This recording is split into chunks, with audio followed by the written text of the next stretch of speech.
মুসনাদে আহমদ হাদিসের কিতাবে, কিতাবের 18,557 নম্বর হাদিস।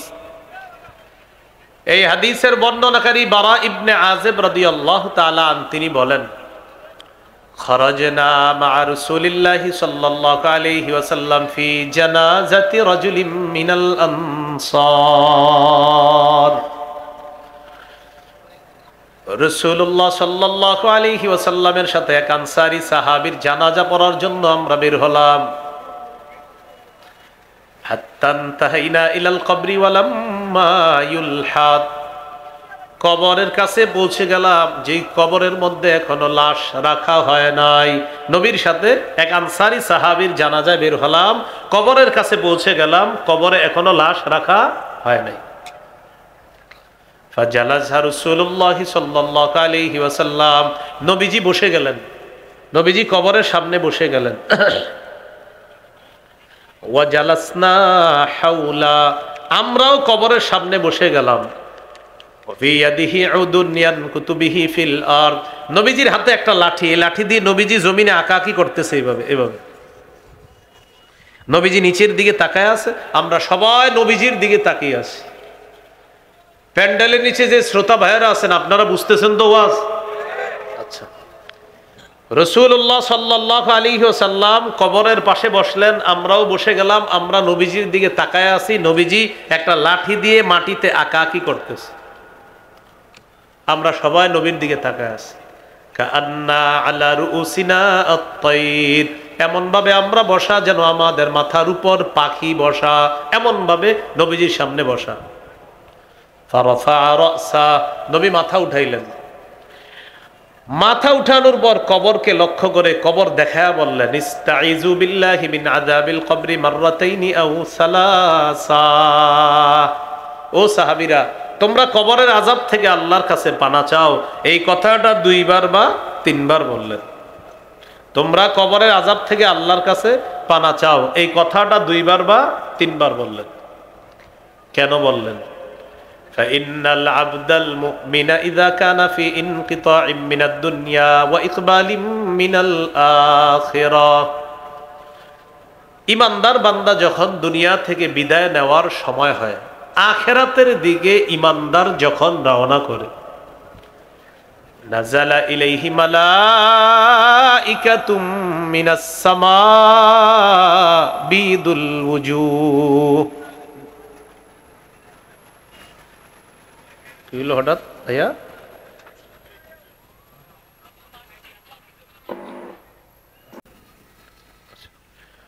রাসূলুল্লাহ সাল্লাল্লাহু আলাইহি ওয়াসাল্লাম বললেন, ইমানদার বান্দা যখন দুনিয়া থেকে বিদায় নেওয়ার সময় হয়, আখিরাতের দিকে যখন রওনা করে, নাযালা ইলাইহি মালাইকাতুম মিনাস সামা বিদুল ওয়ুজুহ, ইমানদার বান্দার আত্মা স্বাগত জানানোর জন্য সূর্যের মতো সুন্দর চেহারা বিশিষ্ট অসংখ্য অগণিত ফেরেশতা জান্নাতের কাফনের কাপড় আর সুগন্ধি নিয়ে ইমানদার বান্দার আত্মার স্বাগত জানানোর জন্য দলে দলে ফেরেশতারা দুনিয়াতে আসে।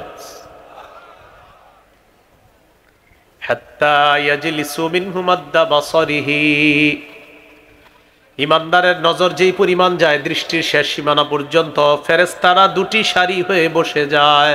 ইমানদারের সামনে অসংখ্য অগণিত ফেরেশতা 2টা সারি হয়ে তারা বসে যায়, মালাকুল মাউতের অপেক্ষা করে। সুম্মা ইয়াজিউ ইলাইহি মালাকুল মাউত, এরপর মৃত্যুর ফেরেশতা আসে ইমানদারের কাছে। হাত্তা ইয়াজলিসা ইনদা রাসিহি, মৃত্যুর ফেরেশতা আসার পর ইমানদারের মাথার কাছে বসে। ইমানদারের মাথার কাছে বসার পর ইমানদারকে লক্ষ্য করে বলে, আইয়াতুহান নাফসুত তাইয়্যিবা, হে পবিত্র আত্মা, উখরুজি ইলা মাগফিরাতিল্লাহ ওয়া ইলা রিদওয়ানি, হে পবিত্র আত্মা, তুমি বের হও, আল্লাহর ক্ষমার দিকে বের হও, আল্লাহর সন্তুষ্টির দিকে বের হও। আল্লাহ তোমাকে ক্ষমা করে দিয়েছেন, আল্লাহ তোমার প্রতি সন্তুষ্ট হয়ে গিয়েছেন, তুমি বের হও। বলেন তো আমার সাথে, হে পবিত্র আত্মা, বলেন বলেন আল্লাহ। মালাকুল মাউত যেন আমাদেরকে এভাবেই সম্বোধন করে, মৃত্যুর সময়। কি আত্মা বলে? হে পবিত্র আত্মা। তো মালাকুল মাউত বলবে আইয়াতুহান নাফসুত তাইয়্যিবা, হে পবিত্র আত্মা, উখরুজি ইলা মাগফিরাতিল্লাহি ওয়া রিদওয়ানি, তুমি বের হও, আল্লাহর ক্ষমার দিকে বের হও, আল্লাহর সন্তুষ্টির দিকে বের হও। ইমানদারের আত্মাটা যখন বের হবে, তাসিলু কামা তাসিলুল কাতরাতু মিন ফিস সিকা, পাত্রের পানি যেমন বের হয়, শেষের ফোঁটাগুলা যেমন আস্তে আস্তে বের হয়, ইমানদারের আত্মাটা এইভাবে আস্তে আস্তে তার দেহ থেকে বের হবে। পাত্রের পানিগুলা ফোঁটায় ফোঁটায় আস্তে আস্তে যেমন শেষের দিকে বের হয়, ইমানদারের আত্মাটা এইভাবে বের হয়ে মালাকুল মাউত নিয়ে আসবে।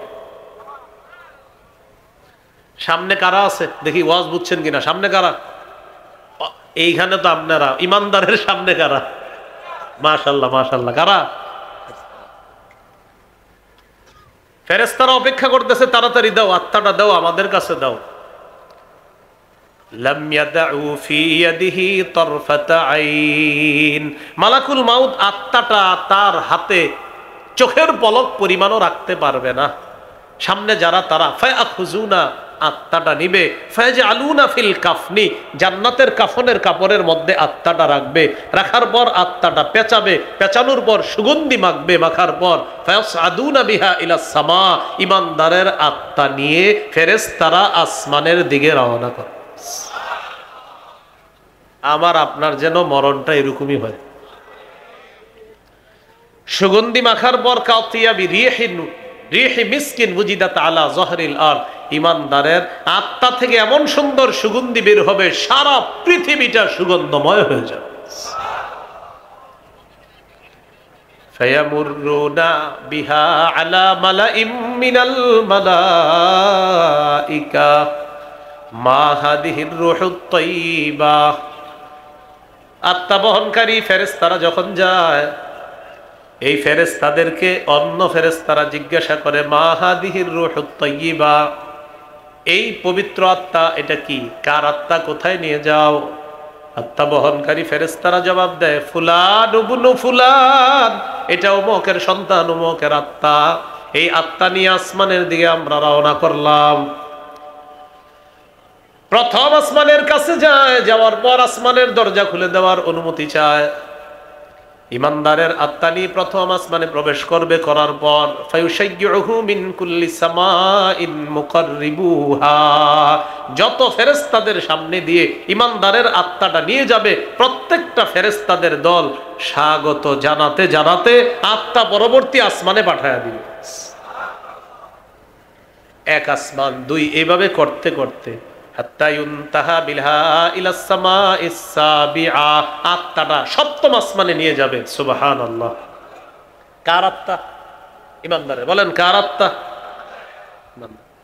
সপ্তম আসমানে নিয়ে যাওয়ার পর আল্লাহ তাআলা বলবেন, উকতুবু কিতাবা আবদি ফি ইল্লিয়িন, আমার বান্দার আমল নামা তোমরা ইল্লিয়িনের মধ্যে লিপিবদ্ধ করে দাও। ইল্লিয়িন, ইল্লিয়িনের মধ্যে আমার বান্দার আমল নামাটা তোমরা লিপিবদ্ধ করে দাও।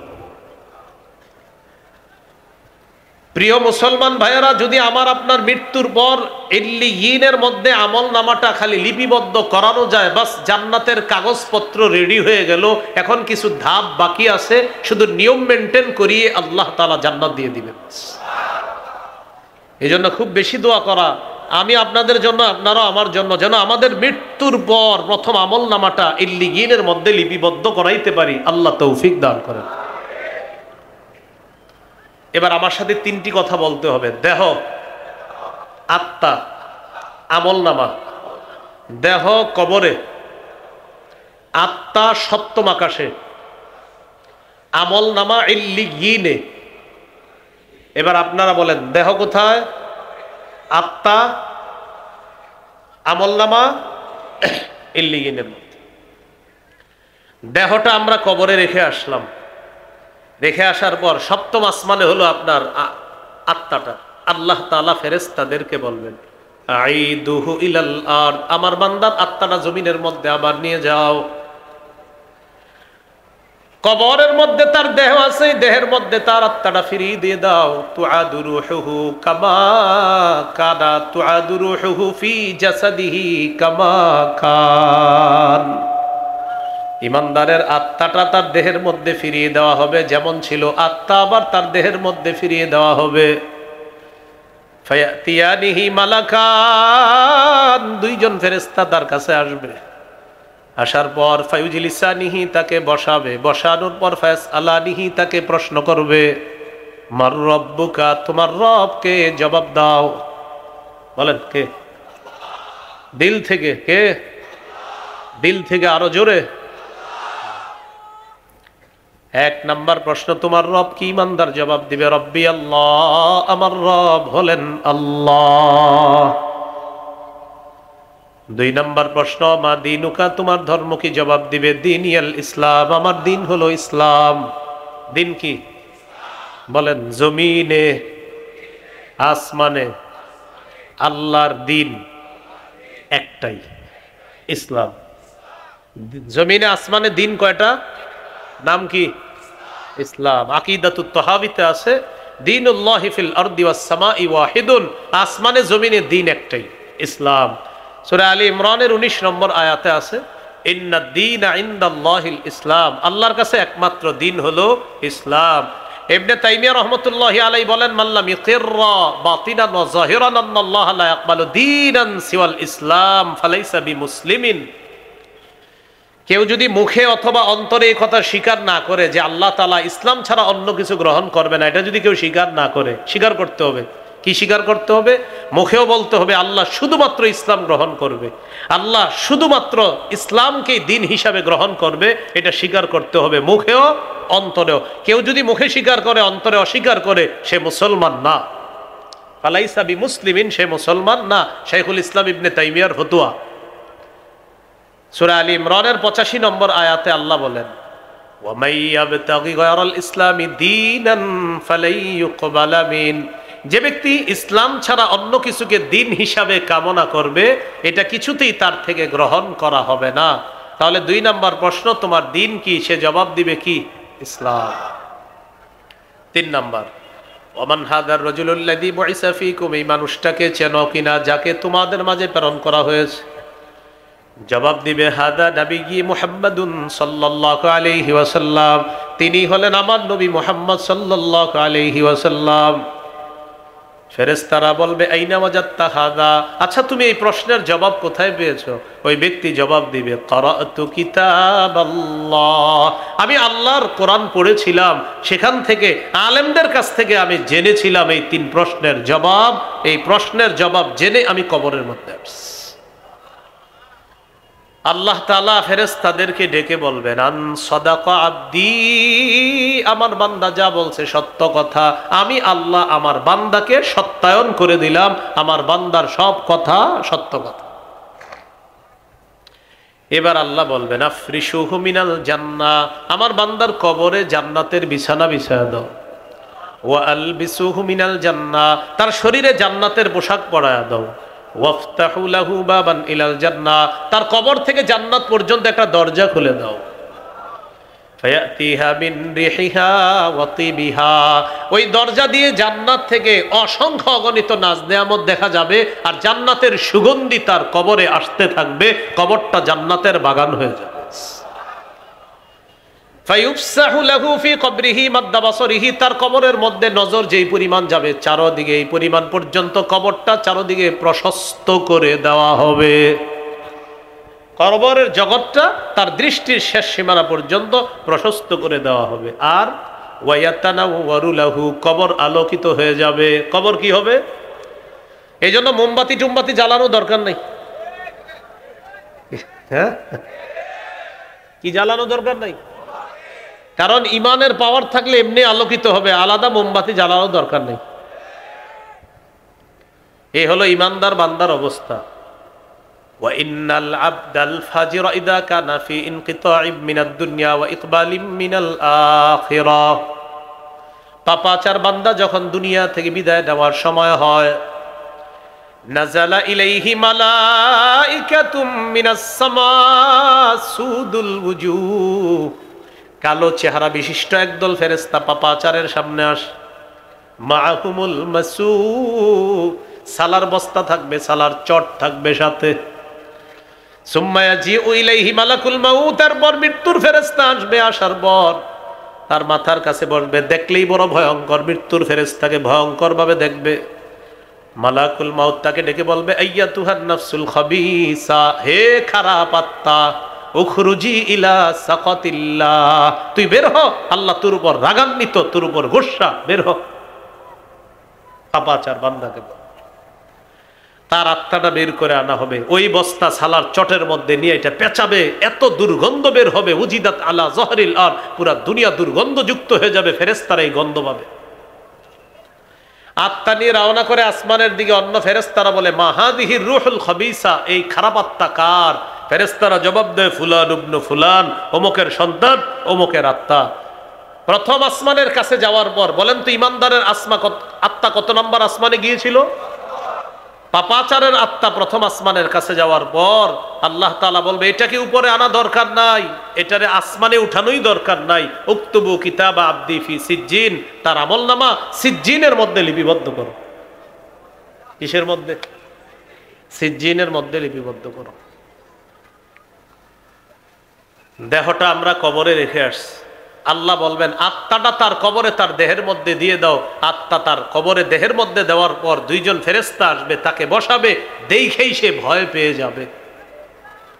ফেরেশতারা প্রশ্ন করবে, মান রব্বুকা, তোমার রবকে? জবাব দিবে, হা হা লা আদরি, আমার জানা নাই।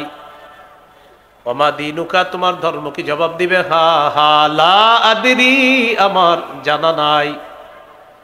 তাকে চিনো কিনা যাকে তোমাদের মাঝে প্রেরণ করা হয়েছে? জবাব দিবে, হা হা লা আদরি, আমার জানা নাই। নাউজুবিল্লাহ বলেন। আল্লাহ তাআলা বলবেন, আনকাযাবা আবদি, আমার বান্দা মিথ্যা কথা বলছে। আল্লাহ বলবে, ও মিথ্যাবাদী। আফরিশুহু মিনান নার, তার কবরে আগুনের বিছানা বিছায়া দাও। ওয়া আলবিসুহু মিনান নার, শরীরের মধ্যে আগুনের পোশাক পরায়া দাও। ওফতাহু লাহু বাবান ইলান নার, কবর থেকে জাহান্নাম পর্যন্ত একটা দরজা খুলে দাও। ফায়াতিহা বিন সামুমিহা ওয়া হামুমিহা, জাহান্নাম থেকে কবরের উত্তপ্ত গরম, ওই জাহান্নামের গরম তার কবরের মধ্যে আসতে থাকবে। গরমে তার কবরের বিছানাটা গরম হয়ে যাবে, দেয়ালগুলা গরম হয়ে যাবে, ছাদটা গরম হয়ে যাবে। আল্লাহ বলেন, লাহুম মিন জাহান্নামা মিহাদু ওয়া মিন ফাওকিহিম গাওয়াশ, বিছানাটা হবে আগুনের বিছানা, জাহান্নামের বিছানা, কবরের ছাদটা হবে জাহান্নামের। পাশে দাঁড়ায়া দেখবে এক ব্যক্তি একটা ডান্ডা নিয়ে দাঁড়ায় আছে। ইয়াদরিবু দরবাতান, একটা আঘাত করবে। ইয়াসিহু সাইহাতান, এত জোরে একটা চিৎকার করবে, এই চিৎকারের কারণে দুনিয়ার জিন ইনসান ছাড়া সবাই তার চিৎকারের আওয়াজ শুনতে পাবে। পাপাচার বান্দাকে একটা আঘাত করবে, পাপাচার বান্দা এত জোরে একটা চিৎকার করবে, তার চিৎকারের আওয়াজ জিন ইনসান ছাড়া সবাই শুনতে পাবে। নবীজি বললেন, তোমরা এই কবরের আযাব থেকে বানা চাও, কবরের আযাব থেকে বানা চাও। প্রিয় মুসলমান, একদিন নবী কবরের পাশে বসা, কবরের পাশে বসে বসে কান্না করতেছে। সাহাবী উপাস দিয়ে গিয়ে দেখে নবী কি করে, বাকা হাত্তা বাল্লাত সারা মিন দুমুইহি, কান্না করতে করতে সামনের মাটিগুলা ভিজিয়ে ফেলছে। সাহাবীদেরকে লক্ষ্য করে বললেন, ইয়া ইখওয়ানি, ও ভাই সব, লিমিসলি হাযা ফাআইদ্দু, নবী বললেন, ও প্রিয় ভাই সব, এই অবস্থার জন্য তোমরাও প্রস্তুত হও। আজকে তোমাদের যে ভাইকে কবরে রাখবা, তোমাকেও এইভাবে রাখা হবে, তুমিও প্রস্তুত হও, নবী বলে দিলেন। মৃত্যু সম্পর্কে দ্বিতীয় আলোচনা শুনবো, মৃত্যুর যন্ত্রণা সম্পর্কে। তৃতীয় আলোচনা শুনবো কবর সম্পর্কে। চতুর্থ আলোচনা হাসর সম্পর্কে।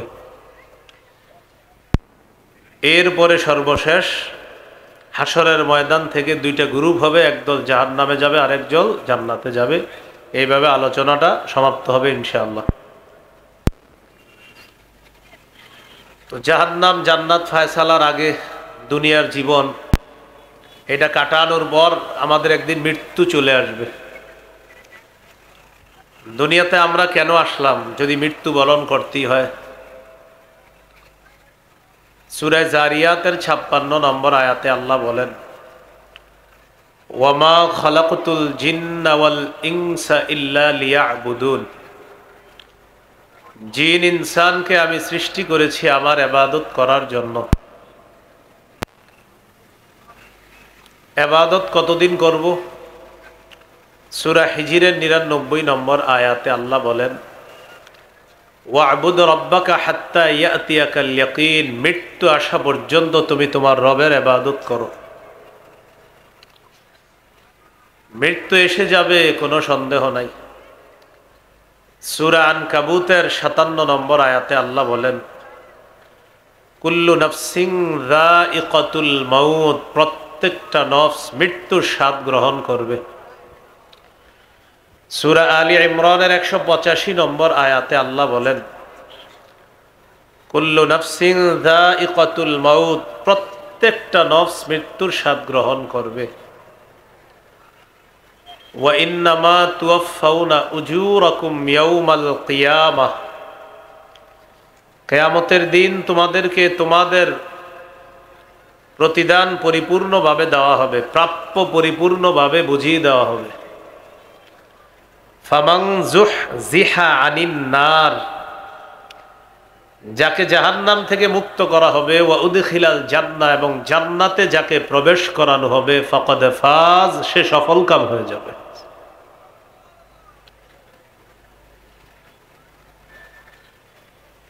সূরা আহজাবের ১৬ নম্বর আয়াতে আল্লাহ বলেন, কুল লা ইয়ানফাকুমুল ফিরারু ইন ফারারতুম মিনাল মাউত, তোমরা যদি মৃত্যু থেকে পলায়ন করো, নবী আপনি বলেন তোমাদের এই পলায়ন কিছুতেই কোনো কাজে আসবে না। সূরা নিসা ৭৮ নম্বর আয়াতে আল্লাহ বলেন, আইনামা তাকুনু ইউদরিকুমুল মাউত, তোমরা যেখানেই থাকো মৃত্যু তোমাদেরকে পাকড়াও করবে।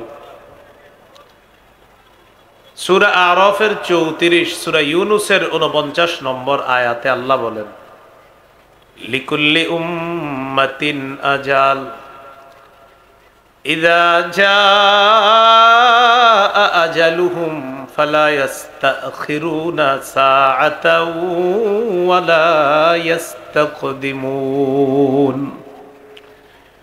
প্রত্যেকটা উম্মতের মৃত্যুর সময় নির্ধারণ করা, মৃত্যু যখন আসবে আগেও না পরেও না, ওই সময় সে মৃত্যুবরণ করবে। সূরা মুনাফিকুনের ১১ নম্বর আয়াতে আল্লাহ বলেন, ওয়ালাই ইউআখিরাল্লাহু নাফসান ইযা জাআ আজালুহা, যখন মৃত্যু আসবে তখন আল্লাহ কিছুতেই কোনো নফসকে, কাউকে সামান্য সুযোগ দিবেন না, কিছুতেই সুযোগ দিবেন না যখন মৃত্যু আসবে। সূরা জুমুয়া ৮ নম্বর আয়াতে আল্লাহ বলেন, কুল ইন্নাল মাউতাল্লাযী তাফিররুনা মিনহু ফাইন্নাহু মুলাকীকুম, নবী আপনি বলেন নিশ্চয়ই যে মৃত্যু থেকে তোমরা পালিয়ে বেড়াও, এই পালানো তোমাদের কোনো কাজে আসবে না। অন্য আয়াতে আল্লাহ বলেন, ফাইন্না আজালাল্লাহি লাআত, মৃত্যু নির্ধারিত সময় যেটা, সেটা আসবে। আপনার নির্ধারিত সময় যখন মৃত্যু হবে সেটা এসে যাবে আপনার কাছে। এ হলো আমাদের আজকের প্রথম আলোচনা, মৃত্যু থেকে বাঁচার কোনো সুযোগ নেই। দ্বিতীয় আলোচনা, মৃত্যুর যন্ত্রণা সবার কাছে আসবে। সূরা কফের ১৯ নম্বর আয়াতে আল্লাহ বলেন, ওয়াজাআত সাকরাতুল মাউতি বিল হক, মৃত্যুর যন্ত্রণা সত্যি সত্যি চলে আসবে। যালিকা মা কুনতা মিনহু তাহিদ, এটা সেই মৃত্যু যে মৃত্যু থেকে তোমরা পালিয়ে বেড়াও। সূরা ওয়াকিয়া ৮৩ থেকে ৮৫ নম্বর আয়াতে আল্লাহ বলেন, ফালাউলা ইযা বালাগাতিল হুলকুম ওয়া আনতুম হিনাইযিন তানজুরুন ওয়া নাহনু আকরাবু ইলাইহি মিনকুম ওয়ালাকিন লা তুবসিরুন, মৃত্যু পথযাত্রীকে তোমরা আটকে রাখতে পারবা না, যখন প্রাণ উষ্ঠাগত হবে তখন মৃত্যু পথযাত্রীকে তোমরা আটকে রাখতে পারবা না। চেয়ে চেয়ে তোমরা দেখবা মৃত্যু পথযাত্রীকে, তোমাদের চেয়ে আমি তার অধিক নিকটবর্তী, কিন্তু তোমরা তা দেখো না। মৃত্যু পথযাত্রীর অধিক নিকটে আমি আল্লাহ, তোমরা তা দেখো না। সূরা কিয়ামত 26 থেকে 30 নম্বর আয়াতে আল্লাহ বলেন, কাল্লা ইযা বালাগাতিত তারাকিয়া ওয়া কিলা মান রাক। মৃত্যু পথযাত্রীকে তোমরা কিছুতেই আটকে রাখতে পারবা না। যখন প্রাণ উষ্ঠাগত হবে, ওয়া কিলা মান রাক, আশেপাশে থেকে বলা হবে ঝাড়ফুঁককারী কোথায়, ডাক্তার কবিরাজ কোথায়, ডাকা হবে এমন। মৃত্যু পথযাত্রীর তাকে বাঁচানোর জন্য মানুষ ডাক্তার খুঁজবে, কবিরাজ খুঁজবে। আল্লাহ বলেন ওয়াযান্না আন্নাহুল ফিরাক, মৃত্যু পথযাত্রী বিশ্বাস করবে সে দুনিয়া থেকে বিদায় নিচ্ছে, এই জগৎ থেকে সে বিচ্ছিন্ন হয়ে যাচ্ছে, এটা তার বিশ্বাস হবে। ওয়ালতাফাতিস সাকু বিসাক, পায়ের নলা একটা আরেকটার সাথে মিলে যাবে। ইলা রাব্বিকা ইয়াউমা ইযিনিল মাসাক, সেদিন তোমাকে তোমার রবের দিকে টেনে নিয়ে যাওয়া হবে। তাহলে ইমানদারের কাছেও মৃত্যুর যন্ত্রণা আসবে, মৃত্যু পথযাত্রীকে বাঁচানো সম্ভব না। অনেক সময় আমরা কি করি, কেউ মারা যাওয়ার পরে আমরা বলি 10 মিনিট আগে অ্যাম্বুলেন্সটা আনলে ভালো হইতো। মানে কি 10 মিনিট আগে আনলে কি হইতো সেটা বলেন, বেঁচে যেত। মারা যাওয়ার পরে এগুলো আর বলবেন না, মারা যাওয়ার পরে ইন্না লিল্লাহি ওয়া ইন্না ইলাইহি রাজিউন, বাস এটা পড়া। মৃত্যুর আগে বলতে পারেন যে ভাই ডাক্তার সাহেব আরো আগে আসতে পারলেন না, মৃত্যুর পরে আর কিছু বললেন না, মৃত্যুবরণ করছে বাস শেষ, তার জীবন শেষ। কিন্তু আমরা পোস্টারের মধ্যে লিখি অমুকের অকাল মৃত্যুতে আমরা শোকাহত, অমুকের অকাল মৃত্যুতে আমরা শোকাহত। আচ্ছা কবে বললে ঠিক ছিল সেটা বলেন। এই যে লেখলেন অকাল মৃত্যুতে শোকাহত, তার বিদেহী আত্মার মাগফিরাত কামনা করছি, তো উনি কবে মরলে ঠিক ছিল? অকাল মৃত্যু এটা বলবেন না, এটা লিখবেন না, এটা মুখে উচ্চারণ করবেন না। অকাল মৃত্যু মানে কি, তার যখন মৃত্যু হওয়ার কথা তখনই হয়েছে, এটা অকাল না, এটা সঠিক কাল।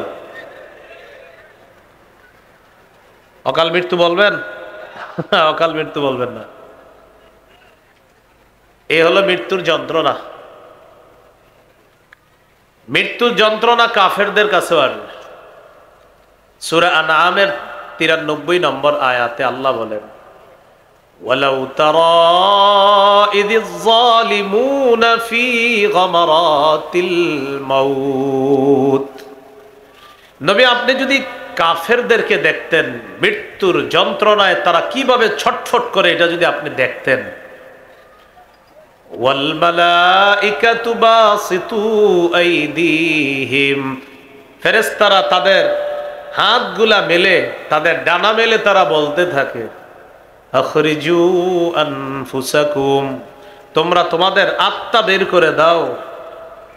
আল-ইয়াউমা তুজজাউনা আযাবাল হুনি বিমা কুনতুম তাকুলুনা আলাল্লাহ গায়রাল হাক্কি ওয়া কুনতুম আন আয়াতিহি তাস্তাকবিরুন। আল্লাহ তাআলা বলেন ফেরেশতারা বলবে তোমাদের আত্মা বের করে দাও, আজ তোমাদেরকে লাঞ্ছনাকর শাস্তি আস্বাদন করানো হবে। তোমরা আল্লাহর ব্যাপারে অসত্য কথা বলতা, মিথ্যা কথা বলতা, এই কারণে তোমাদেরকে লাঞ্ছনাকর অপমানকর শাস্তি আস্বাদন করানো হবে, ভোগ করানো হবে। আর তোমরা আল্লাহর আয়াতগুলার ব্যাপারে অহংকার প্রদর্শন করতা, এটা কাফেরদেরকে বলবে। এরপরে আল্লাহ বলেন ওয়ালাকাদ জিতুমুনা ফুরাদা কামা খালাকনাকুম আউওয়ালা মাররা, তোমরা আমার কাছে আসবা একা একা, যেভাবে আমি প্রথমবার সৃষ্টি করেছি, মায়ের পেট থেকে একা এসেছো যেভাবে, ঠিক তোমরা সবাই আবার আমার কাছে একা একা আসবা। তাহলে মৃত্যুর যন্ত্রণা আমার আপনার কাছেও আসবে, কাফেরের কাছে আসবে, এমনকি নবীদের কাছেও মৃত্যুর যন্ত্রণা আসে। কার কাছে? আমাদের নবীজি সাল্লাল্লাহু আলাইহি সাল্লাম কি বলে দেখেন, সহিহ বুখারীর বর্ণনা, 4449 নম্বর হাদিস।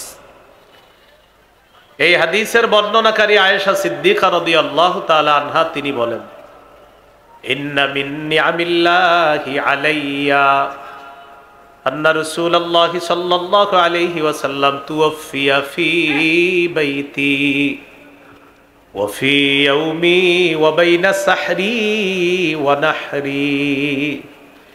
রাসূলুল্লাহ সাল্লাল্লাহু আলাইহি সাল্লামের স্ত্রী আম্মাজান আয়েশা সিদ্দিকা রাদিয়াল্লাহু তাআলা আনহা বলেন, আমার উপর আল্লাহর বিশেষ নেয়ামত যে রাসূলুল্লাহ সাল্লাল্লাহু আলাইহি সাল্লাম আমার ঘরে, আমার দিনে, আমার শরীরে রাসূল সাল্লাল্লাহু আলাইহি সাল্লামের মাথা মোবারক হেলান দেওয়া অবস্থায় ছিল। ওই অবস্থায় নবী আমার ঘরে, আমার দিনে ইন্তেকাল করেছেন। এটা আল্লাহর অনুগ্রহ আমার উপর, আল্লাহর দয়া যে নবী আমার ঘরে, আমার দিনে, আমার সাথে ট্যাগ লাগানো ছিলেন, আল্লাহ রাসূল ইন্তেকাল করছে।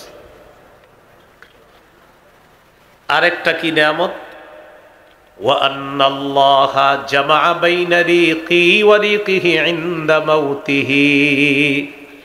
রাসূলুল্লাহ সাল্লাল্লাহু আলাইহি সাল্লামের মৃত্যুর সময় আমার থুতু আর নবীর থুতু মুবারক মেসওয়াকের বরকতে আল্লাহ একত্রিত করে দিচ্ছে। কিভাবে মেসওয়াকের বরকতে একত্রিত হলো খুব মন দিয়ে শোনেন। আম্মাজান বলেন, দাখালা আলাইহি আব্দুর রহমান ইবনু আবি বকরিন সিদ্দিক রাদিয়াল্লাহু তাআলা আনহুমা ওয়া বিয়াদিহি সিওয়াক। আম্মাজান বলেন, আমার ভাই আব্দুর রহমান মেসওয়াক হাতে নিয়ে ঘরে প্রবেশ করলেন। আম্মাজানের ভাই মেসওয়াক হাতে নিয়ে ঘরে প্রবেশ করছে। ওয়া আনা মুসনিদাতুন রাসূলুল্লাহি সাল্লাল্লাহু আলাইহি ওয়াসাল্লাম, এমন অবস্থায় যে আমি আল্লাহ রাসূলকে হেলান দেওয়া অবস্থায় আমার সাথে রেখে দিলাম। আমার ভাই ঘরে ঢুকছে, ভাইয়ের হাতে একটা কি বলেন তো, মেসওয়াক। রাসূলুল্লাহ সাল্লাল্লাহু আলাইহি ওয়াসাল্লাম খালি মেসওয়াকটার দিকে তাকায় বারবার। আমি নবীজিকে বললাম, আখুযুহু লাকা, আমি কি মেসওয়াকটা আপনাকে এনে দিব? ফাশারা বিরাসিহি নাআম, নবী মাথা নাড়িয়ে বললেন, হ্যাঁ মেসওয়াকটা দাও। আমি মেসওয়াকটা নিলাম, নেওয়ার পর মেসওয়াকটা আল্লাহ রাসূল সাল্লাল্লাহু আলাইহি সাল্লামকে দিলাম। ফাশতাদ্দা আলাইহি, নবীজির মেসওয়াক করতে কষ্ট হলো। কেন? মেসওয়াক যে অংশ দিয়ে করে, বলেন ওই অংশ কি শক্ত থাকবে না নরম? নরম। তো আম্মাজান আয়েশা সিদ্দিকা রাদিয়াল্লাহু তাআলা আনহা বলেন, রাসূলুল্লাহ সাল্লাল্লাহু আলাইহি সাল্লামের মেসওয়াক করতে কষ্ট হলো। কেন? মেসওয়াক শক্ত। আমি নবীজিকে বললাম, উলাইয়িনুহু লাকা, আমি কি মেসওয়াকটা আপনাকে নরম করে দিব? মাথা নাড়িয়ে বললেন, হ্যাঁ মেসওয়াকটা নরম করে দাও। খুব বুঝবেন। আম্মাজান বলেন, আমি মেসওয়াকটা নিলাম, লাইয়ানতুহু, মেসওয়াকটা নরম করে দিলাম। তাহলে বুঝেন মেসওয়াক নরম করছে কি দিয়ে? দাঁত দিয়ে। মেসওয়াক নরম করার সময় আম্মাজান আয়েশা সিদ্দিকা রাদিয়াল্লাহু তাআলা আনহার থুতু মেসওয়াকের মধ্যে লাগছে। এবার নবী কি দিলেন? নবী মেসওয়াক করলেন। এবার নবীর থুতু মুবারক মেসওয়াকে লেগেছে। আম্মাজান বলেন, মেসওয়াকের বরকতে আমার থুতু আর নবীর থুতু ইন্তেকালের আগে আল্লাহ এক করে দিয়েছে। এই জন্য মেসওয়াক করবেন সবাই, বলেন ইনশাআল্লাহ। আল্লাহ তৌফিক দান করেন। এরপর রাসূল সাল্লাল্লাহু আলাইহি সাল্লাম কি করলেন? পাশে একটা পানির পাত্র আছে, ওই পাত্রের মধ্যে রাসূল সাল্লাল্লাহু আলাইহি সাল্লাম হাত প্রবেশ করাইলেন। ইয়ামসাহু বিহিমা ওয়াজহা, নবীজি তার চেহারা মুবারক এইভাবে মুছতে লাগলেন আর বলতে লাগলেন, ইন্নালিল মাউতি সাকারাত, আয়েশা মৃত্যুর খুব যন্ত্রণা। নবীজি কি বললেন? মৃত্যুর খুব যন্ত্রণা। নবীজি বলতেছেন, আয়েশা ইন্নালিল মাউতি সাকারাত, মৃত্যুর খুব যন্ত্রণা। নাসাবা ইয়াদা, হাত উপরে উঠাইলেন, লা ইলাহা ইল্লাল্লাহ। রাসূলুল্লাহ সাল্লাল্লাহু আলাইহি সাল্লাম লা ইলাহা ইল্লাল্লাহ পড়লেন, হাত উপরে উঠায় বললেন, আল্লাহুম্মা ফির রাফিকিল আ'লা। এটা বললেন, শ্রেষ্ঠ বন্ধু, সর্বশ্রেষ্ঠ বন্ধুর সান্নিধ্যে আমি চলে যেতে চাই। এটা এইভাবে হাত উঠিয়ে বললেন। ফামালাত ইয়াদুহু, আস্তে হাতটা জমিনে পড়ে গেল। আম্মাজান বুঝতে পারলেন আল্লাহ রাসূল দুনিয়া থেকে বিদায় নিছে। আপনাদেরকে আমার এই জায়গায় যেটা শোনানোর উদ্দেশ্য সেটা হলো, নবীও কি বললেন, মৃত্যুর কি আছে ভাই? যন্ত্রণা। ইন্নালিল মাউতি সাকারাত, মৃত্যুর যন্ত্রণা। নবীজি সাল্লাল্লাহু আলাইহি সাল্লামের মৃত্যুর ব্যাপারে যেটা বললাম এটা হলো বিশুদ্ধ বর্ণনা, সহিহ বুখারীর। কি বর্ণনা ভাই? বিশুদ্ধ। রাসূল সাল্লাল্লাহু আলাইহি সাল্লামের মৃত্যুর ব্যাপারে যে কথাটা বললাম এটা হলো নবীজির ব্যাপারে বিশুদ্ধ বর্ণনা। নবীর মৃত্যুর ব্যাপারে আমাদের সমাজে অসতর্কতার কারণে কিছু অশুদ্ধ বর্ণনা, অসতর্কতামূলক এরকম মাইকে হয়তো বের হয়ে গিয়েছে, আর শ্রোতারাও এটা অসাবধানতাবশত এটা গ্রহণ করে নিয়েছে। বাকি এটা আমি কাউকে দোষারোপ করি না। হয়তো কোনো বইয়ের মধ্যে এরকম ঘটনাটা লেখা ছিল, ওই লেখাটা পড়ার পর হয়তো কোনো আলোচক মাইকের সামনে বসে এটা বলে ফেলেছে, আর আপনারাও এটা গ্রহণ করেছেন, কিন্তু টোটাল বিষয়টা অশুদ্ধ। এরকম একটা অশুদ্ধ বর্ণনা আপনারা মুখস্থ আছে আমি জানি, একটু বলি, বলার পর আপনাদের মনে আসবে হ্যাঁ হুজুর এটা শুনছি তো। যেমন নবীজির ইন্তেকালের সময় মালাকুল মাউত আইসা নবীর কাছে অনুমতি চেয়েছে, এরকম কথা শুনছেন না? আচ্ছা, মালাকুল মাউত নবীজির কাছে এসে অনুমতি চেয়েছে, একজন গ্রাম্য ব্যক্তির রূপ ধারণ করে আসছে, আর এটা খুব সুন্দরভাবে আপনার বলা হয়, মাইকেও বলা হয়েছে, লম্বা হিস্টোরি, কিন্তু আমি পুরোটা বলতেও পারবো না। টোটাল বর্ণনাটা জাল বর্ণনা, যে এক গ্রাম্য ব্যক্তির রূপ ধারণ করে মালাকুল মাউত আসছে আর নবীর কাছে অনুমতি চেয়েছে, এই বর্ণনা পুরাটা কি জাল। হ্যাঁ জাল, আমি বললাম তো, অসাবধানতা বশত এখান থেকেও বের হয়েছে, আর অসতর্কতার কারণে আমরাও গ্রহণ করে ফেলেছি। আব্দুল মুনিম ইবনে ইদ্রিস নামে এক ব্যক্তি এই জাল বর্ণনাটা দুনিয়াতে ছড়িয়ে দিয়েছে। নবীর ইন্তেকালের সময় মালাকুল মাউত গ্রাম্য ব্যক্তির রূপ ধারণ করে এসে নবীর কাছে অনুমতি চেয়েছে, এই জাল বর্ণনাটি আব্দুল মুনিম ইবনে ইদ্রিস নামে এক ব্যক্তি দুনিয়াতে জাল হিসাবে এটা ছড়ায়া দিছে। আর এই জালটা পরবর্তীতে হয়তো কোনো চটি বাংলা বইয়ের মধ্যে চলে এসেছে, আর এই ঘটনা হয়তো আমরা অনেকে পড়ে ফেলেছি, পড়ার পর এটা মাইকেও বলে ফেলেছি, শ্রোতারাও গ্রহণ করে ফেলেছি, যেটা পুরো টোটালটাই ছিল জাল বর্ণনা। তাহলে এই বর্ণনা এটা জাল। আর আমি যেটা শোনাইলাম বুখারীর বর্ণনা, এটা বিশুদ্ধ বর্ণনা। আরেকটা বর্ণনা আপনারা শুনছেন, সেটা হলো মালাকুল মাউত মুসা আলাইহিস সালামের কাছে আসার পর তিনি একটা থাপ্পড় দিয়েছে, এটা শুনছেন কিনা? এটা সঠিক। এটা কি সঠিক? এটা বুখারীতে আছে, মালাকুল মাউত মুসা নবীর কাছে আসছে, মুসা নবী থাপ্পড় দিয়েছে, এটা সঠিক। এখন ঘটনা হলো কি জানেন, মুসা নবীর এই হিস্টোরি বলতে গিয়ে ওই নবী, আমাদের নবীর নামে আবার ওই গ্রাম্য ব্যক্তির রূপ ধারণ করছে, ওই বানানোটা বলে ফেলি। মুসা নবী মালাকুল মাউতকে থাপ্পড় দিছে, এটা বিশুদ্ধ। এটার সাথে আবার আমরা কি করি, ওইটাও বলে ফেলি যে আমাদের নবীর কাছেও মালাকুল মাউত আসছে, গ্রাম্য ব্যক্তির রূপ ধরছে, অনুমতি চাইলেন, এটা হলো জাল বর্ণনা। আর মুসা নবী যেটা থাপ্পড় দিছে এটা বিশুদ্ধ বর্ণনা। মৃত্যুকে কেন্দ্র করে আরেকটা ভিত্তিহীন বর্ণনা আপনারা শুনে থাকবেন, শুনেছেন হয়তো। ফাতেমা রাদিয়াল্লাহু তাআলা আনহা ইন্তেকালের পর তাকে কবরে রাখা হলো। রাখার পর আবু যর গিফারি রাদিয়াল্লাহু তাআলা কবরের সাথে কথা বলছে, শুনছেন এরকম আপনারা? কবরকে বলছে, কবর তুমি কি জানো কাকে রেখে গেলাম? শুনছেন কিনা? ভিত্তিহীন বর্ণনা। কবর কোনো জবাব দেয় না। তখন আবু যর বলছে, কবর তোমার মাঝে হযরত আলীর স্ত্রীকে রেখে গেলাম। কবর কোনো জবাব দেয় না, ভিত্তিহীন বর্ণনা। পরে কবরকে বলছে, কবর জানো কাকে রেখে গেলাম? তোমার মাঝে হাসান হুসাইন রাদিয়াল্লাহু আনহুমার আম্মাকে রেখে গেলাম। কবর জবাব দেয় না, ভিত্তিহীন বর্ণনা। শেষে বলছে, কবর তোমার মাঝে মুহাম্মদুর রাসূলুল্লাহ সাল্লাল্লাহু আলাইহি সাল্লামের কন্যা ফাতেমাকে রেখে গেলাম। কবর কোনো জবাব দেয় না। শেষে কবর জবাব দিছে কি, আবু যর আমাকে এইগুলা বইলা লাভ নাই। আচ্ছা, একজন সাহাবীর কি দরকার কবরকে এগুলা বলা, আর কবর পাল্টা জবাব দেওয়া দরকারটা কি বলেন? হ্যাঁ, এটা ভিত্তিহীন বর্ণনা। আমি জানি এটা ম্যাক্সিমাম লোক শুনছেন এই বর্ণনা, এটা ভিত্তিহীন। তাহলে আমাদের নবীজি সাল্লাল্লাহু আলাইহি সাল্লামের কাছে দেখি আপনারা বলেন মালাকুল মাউত গ্রাম্য ব্যক্তির রূপ ধারণ করে আসছে, বর্ণনাটি জাল।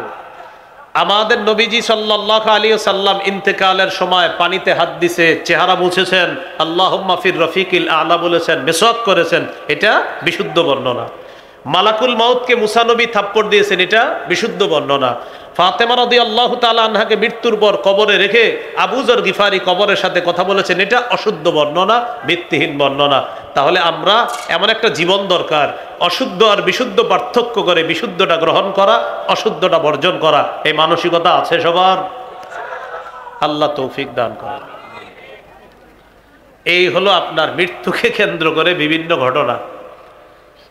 ফাতেমা রাদিয়াল্লাহু তাআলা আনহার মৃত্যুর ব্যাপারে বিশুদ্ধ বর্ণনা কোনটা?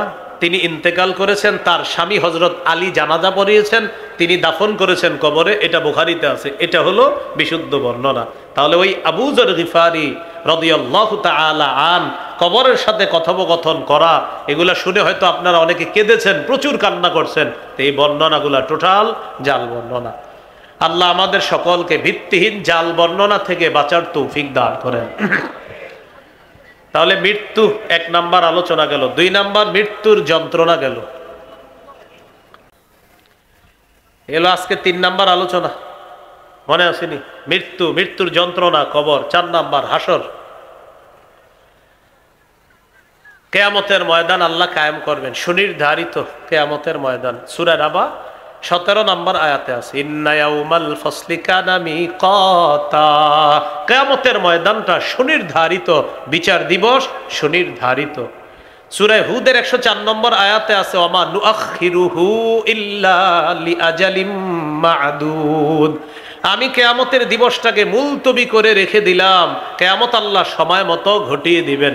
সেদিন আল্লাহ ওজনের পাল্লা স্থাপন করবেন। আল্লাহ তাআলা বলেন, ওয়ানাদউল মাওয়াজিনাল কিসত লিয়াউমিল কিয়ামা ফালা তুজলামু নাফসুন শাইআ।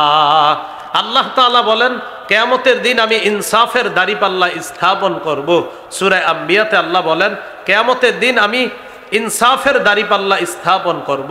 ফালা তুজলামু নাফসুন শাইআ, কারো উপর সামান্য জুলুম করা হবে না, কারো উপর সামান্য পরিমাণ জুলুম করা হবে না। কিয়ামতের ময়দানে আমি আল্লাহ ইনসাফের দাঁড়িপাল্লা স্থাপন করব। ওয়ানাদউল মাওয়াজিনাল কিসত লিয়াউমিল কিয়ামা ফালা তুজলামু নাফসুন শাইআ। কিয়ামতের ময়দানে আমি আল্লাহ ইনসাফের দাঁড়িপাল্লা স্থাপন করব। ফালা তুজলামু নাফসুন শাইআ, কাউকে সামান্য পরিমাণ জুলুম করা হবে না। কিসের পাল্লা বলেন? হ্যাঁ, ইনসাফ, ইনসাফের পাল্লা আল্লাহ স্থাপন করবেন। এই ওজনের পাল্লায় আল্লাহ তাআলা কি করবেন? ওজনের পাল্লায় আল্লাহ তাআলা মানুষের আমল ওজন করবেন, অথবা আমল নামা আল্লাহ ওজন করবেন। করার পর কারো আমল দিবেন, আমল নামা দিবেন ডান হাতে, কারো বাম হাতে। ডান হাতে যাদের আমল নামা দেওয়া হবে তারা সৌভাগ্যবান, বাম হাতে যাদের আমল নামা দেওয়া হবে তারা হতভাগা। আল্লাহ তাআলা বলেন, ফামিনহুম শাকিয়্যু ওয়া সাঈদ, তাদের একদল হবে হতভাগা আর একদল হবে সৌভাগ্যবান। ফাআম্মাল্লাযীনা শাকু ফাফিন্নার, যারা হতভাগা তারা জাহান্নামে থাকবে। বলি নাউযুবিল্লাহ। বলেন, হতভাগারা কোথায় থাকবে? জাহান্নামে। এই হলো কিয়ামতের ময়দানের হালাত। সর্বশেষ আলোচনা 5 নাম্বার, জাহান্নামে থাকবে কারা? বলেন, হতভাগারা কারা? তাদের ব্যাপারে সূরা নাবার 21 নম্বর আয়াত থেকে আল্লাহ বলেন, ইন্না জাহান্নামা কানাত মিরসাদা, জাহান্নাম ওত পেতে আছে, লিত্তাগিনা মাআবা, যারা নাফরমান তাদের ঠিকানা হিসাবে জাহান্নাম ওত পেতে আছে। লাবিসিনা ফিহা আহকাবা, তারা সেথায় যুগের পর যুগ কাটিয়ে দিবে। লা ইয়াযুকুনা ফিহা বারদাও ওয়ালা শারাবা, সেখানে তারা কোনো কোমল পানীয় আস্বাদন করবে না, কোনো ঠান্ডা জাতীয় কিছু আস্বাদন করবে না। ইল্লা হামিমাও ওয়া গাসসাকা, ফুটন্ত গরম পানি, রক্তপুঁজ, এগুলা তারা আস্বাদন করবে। বলবে খিদা লাগছে, খাবার চাই। লাকিলুনা মিন শাজারিম মিন যাক্কুম, কাঁটাযুক্ত যাক্কুম দেওয়া হবে, এটা তারা আস্বাদন করবে। ফামালিউনা মিনহাল বুতুন, এটার দ্বারা তাদের পেট ভরবে। এবার পানি চাইবে, তাদেরকে দেওয়া হবে সদীদু আহলিন নার ওয়া কাইহু জাহান্নাম, জাহান্নামীদের রক্তপুঁজগুলো একত্রিত করে পানি হিসাবে পান করার জন্য দেওয়া। এই হলো জাহান্নামীদের অবস্থা। সামনে কি মাস? রমজান মাস। একটা তিরমিজির হাদিস শোনেন মন দিয়ে, 2616 নম্বর হাদিস। রাসূলুল্লাহ সাল্লাল্লাহু আলাইহি সাল্লামের এক সাহাবী মুআয ইবনে জাবাল নবীকে বললেন, হুজুর আমার একটা আমল শিখিয়ে দেন, যে আমল আমাকে জান্নাতে প্রবেশ করাবে, জাহান্নাম থেকে দূরে থাকবে। রাসূলুল্লাহ সাল্লাল্লাহু আলাইহি সাল্লাম বললেন, তুমি এমন একটা প্রশ্ন করছো যেই প্রশ্নটা কঠিন, তবে তাদের জন্য সহজ, যাদের জন্য আল্লাহ সহজ করে দেন। নবীজি বললেন ইবাদত করবা, শিরিক করবা না, নামাজ পড়বা, যাকাত দিবা, হজ করবা, রোজা রাখবা। লম্বা আলোচনা করার পর নবী বললেন সবগুলার সার নির্যাস তোমাকে বলবো না। নিজের জিহ্বাটা ধরে বললেন মুআজ কুফা আলাইকা হাজা, এটা নিয়ন্ত্রণ করবা, সব ঠিক থাকবে। সাহাবী বললেন ইন্না লা মুআখাযুনা বিমা নাতাকাল্লাম, হুজুর জিহ্বার অপরাধের কারণেও কি আমাদেরকে ধরা হবে? নবীজি বললেন হাল ইয়াকুব্বুন নাস ফিন্নারি আলা ওয়ুজুহিহিম আও আলা মানাখিরিহিম ইল্লা হাসাইদু আলসিনাতিহিম, বেশিরভাগ মানুষ জাহান্নামে যাবে, মাথাটা নিচে পা উপরের দিকে জাহান্নামে নিক্ষেপ করা হবে শুধু জিহ্বার অপরাধে। বলেন কিসের অপরাধে? কোথায় যাবে? জাহান্নামে। বলেন কোথায় যাবে? জাহান্নামে। এই জন্য খুব সতর্ক আমরা যারা এই মাইকে কথা বলি, মাইকে যেন উল্টা পাল্টা কথা আমাদের মুখ থেকে না আসে। সাবধান, এই জিহ্বা কিন্তু জাহান্নামে নিবে, খুব সাবধান। এখানে জাতির এক একটা মিনিট প্রত্যেকের কাছে আমানতে, আমানতের খেয়ানত করা যাবে না, কোনো অযথা কথা মাইকে বলা যাবে না, পুরা কথাই বলতে হবে কোরআন সুন্নাহর কথা, না হলে জাতির এই টাইম নষ্ট করার জন্য আল্লাহর কাছে জবাবদিহিতা করতে হবে। তাহলে জিহ্বা বেশিরভাগ মানুষকে কোথায় নিবে? জাহান্নামে। হ্যাঁ, তিরমিজির হাদিস 2406 নম্বর হাদিস, 2406। এই হাদিসের মধ্যে আছে এক সাহাবী নবীজিকে বললেন মান নাজাত, হুজুর মুক্তির উপায় কি? নবী বললেন মুক্তির উপায় তিনটা। এক নাম্বার আমসিকা আলাইকা লিসানাক, জিহ্বা নিয়ন্ত্রণ করবা। দুই নাম্বার আল্লিয়াসাকা বাইতুক, তোমার ঘর যেন তোমার জন্য প্রশস্ত হয়, মানে ঘরে থাকবা, না হয় কাজে থাকবা, আড্ডাবাজি করবা না। কিছু মানুষ বাসায় যাওয়ার কথা 6টায়, রাত 10টা বেজে গেছে বাসায় যায় না। স্ত্রী ফোন দেয় আপনি কোথায়? কয় আসি, বন্ধুদের সাথে আড্ডাবাজি করতেছি। না, আপনি বাসায় চলে যেতে হবে, বাসা যেন আপনার থাকার জায়গা হয়।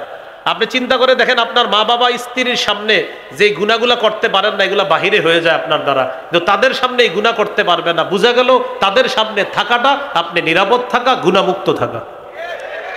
3 নাম্বার রবকে আলা খাতিআতি, গুনাহের জন্য তুমি কান্নাকাটি করবা। গুনাহের জন্য কি করবা? কান্নাকাটি করবা। রাসূলুল্লাহ সাল্লাল্লাহু আলাইহি সাল্লাম বলেন আস-সাওমু জুন্নাহ, রোজা হলো জাহান্নাম থেকে বাঁচার ঢাল, যতক্ষণ এই রোজাটাকে ছিদ্র না করা হবে। সাহাবীরা বললেন হুজুর রোজা ছিদ্র হয় কিভাবে? নবী বললেন 2টি অপরাধে রোজা নামক ঢাল ছিদ্র হয়। কয় অপরাধে রোজা নামক ঢাল ছিদ্র হয়? 1 নাম্বার মিথ্যা কথা, 2 নাম্বার গীবত। এখন বলেন তো মিথ্যা আর গীবত কি দিয়ে বলা হয়? জিহ্বা। আর বেশিরভাগ মানুষ জাহান্নামে যাবে কিসের অপরাধে?